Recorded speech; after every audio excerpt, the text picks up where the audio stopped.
Hey, Cmax here.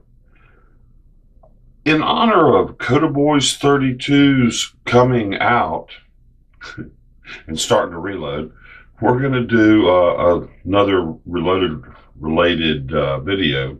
And this is about case lube.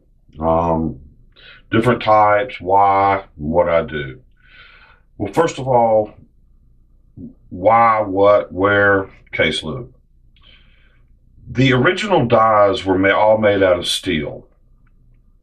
So when you went to size it, and what we're talking about by sizing is when you take brass that's been fired, because when it's in the chamber, it goes bang, the brass kind of forms to the inside of the chamber, so it expands, it gets bigger.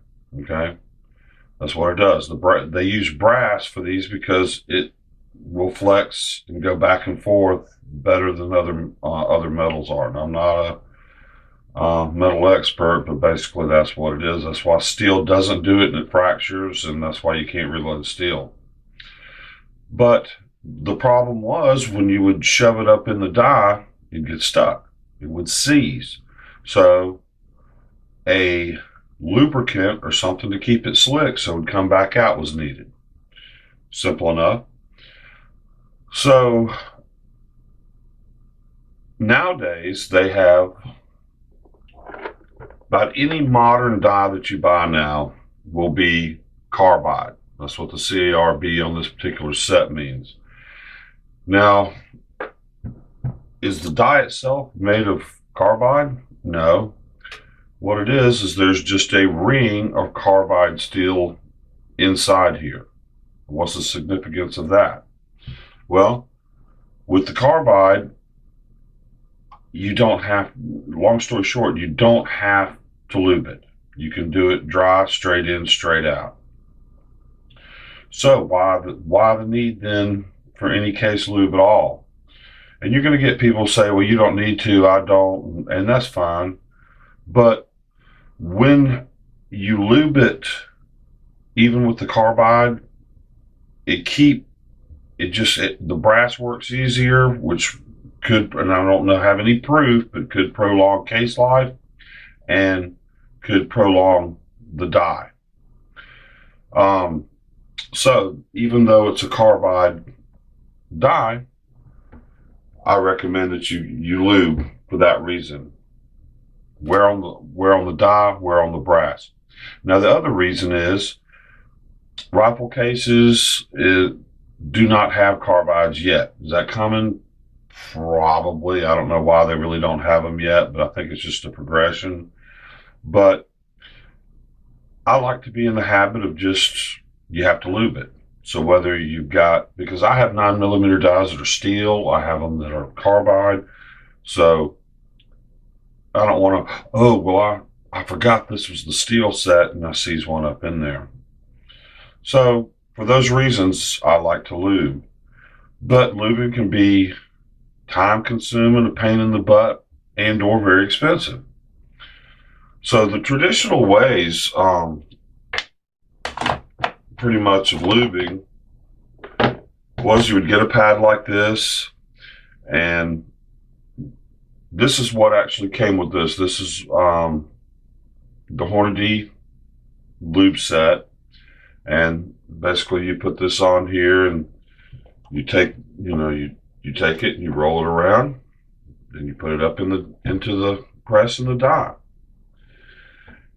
So this is basically an oil type lube. You also have more of a grease type, which is what these are. This is an old Lyman. This is no telling how old this is. And all of them will work, and all of them will work the same. Then you have spray types like the Hornady One Shot, which works extremely well, or the Dillon stuff.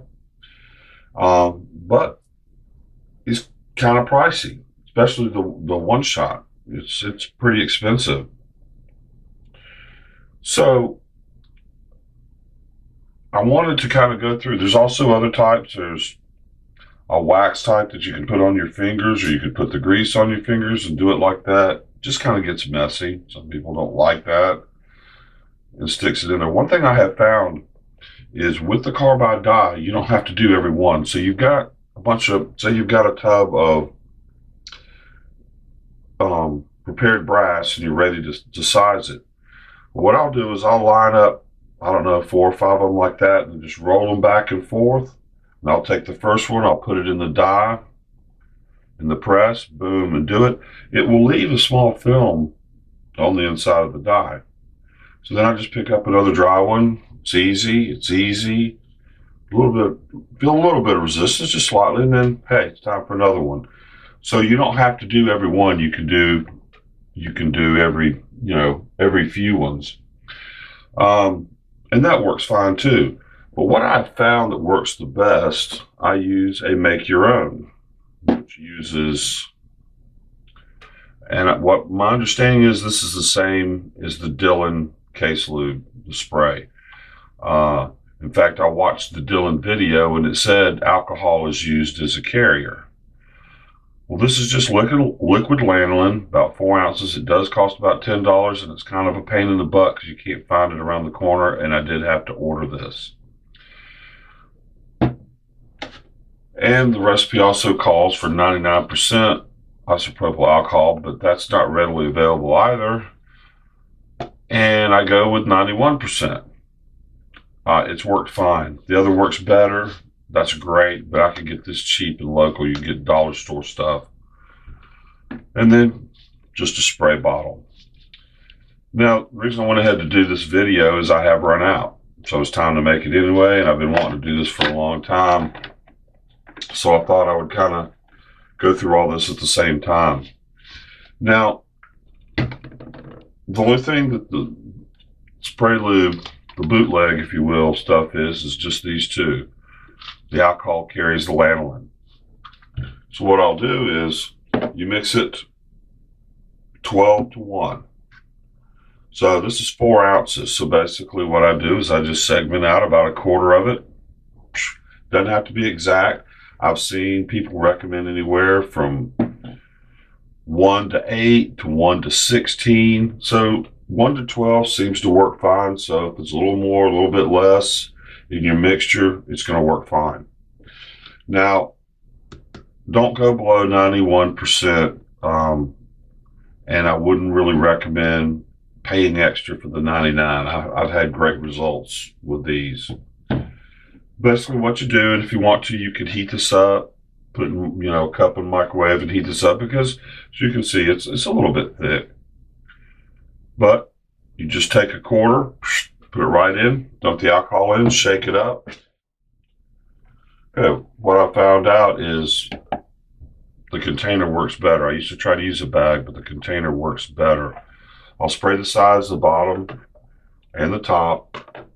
Put an appropriate amount of cases in there, and you don't want to fill it up. You just want to put it in. You'll figure that out as you do it. Put the top on, shake it around, twist it, whatever, get some on it. Open it up and let it sit there for 10-15 minutes while the alcohol evaporates. It leaves the lanolin. So then what you can do, and there again, this is just with the carbide. If you're using steel, lube every one. If you actually forget one, there's usually enough residual in the steel that it's not a problem. But carbide, if you want to, you can have a tub of dry, and then you've got your lube ones. Take a lubed one, put it in the press, run it through the die, and it'll leave a coating on there inside the die. Then do dry ones and do it until you start to feel some resistance, and get another lubed one and put it in there. And you don't even have to use every one of them. That's worked extremely well. Now the homemade case lube is much less expensive. This 4-ounce bottle was about $10. I had to order it online, but I can get 4 containers full, and then the 91% alcohol you should be able to find at Dollar Tree for $1. So that's basically $2.50. We'll say $3, $3.25, or we'll say $3.50. Let's be conservative, per bottle full of case lube. Well, this original case lube, I didn't keep count, but if I had to estimate conservatively, I would say 10,000 rounds.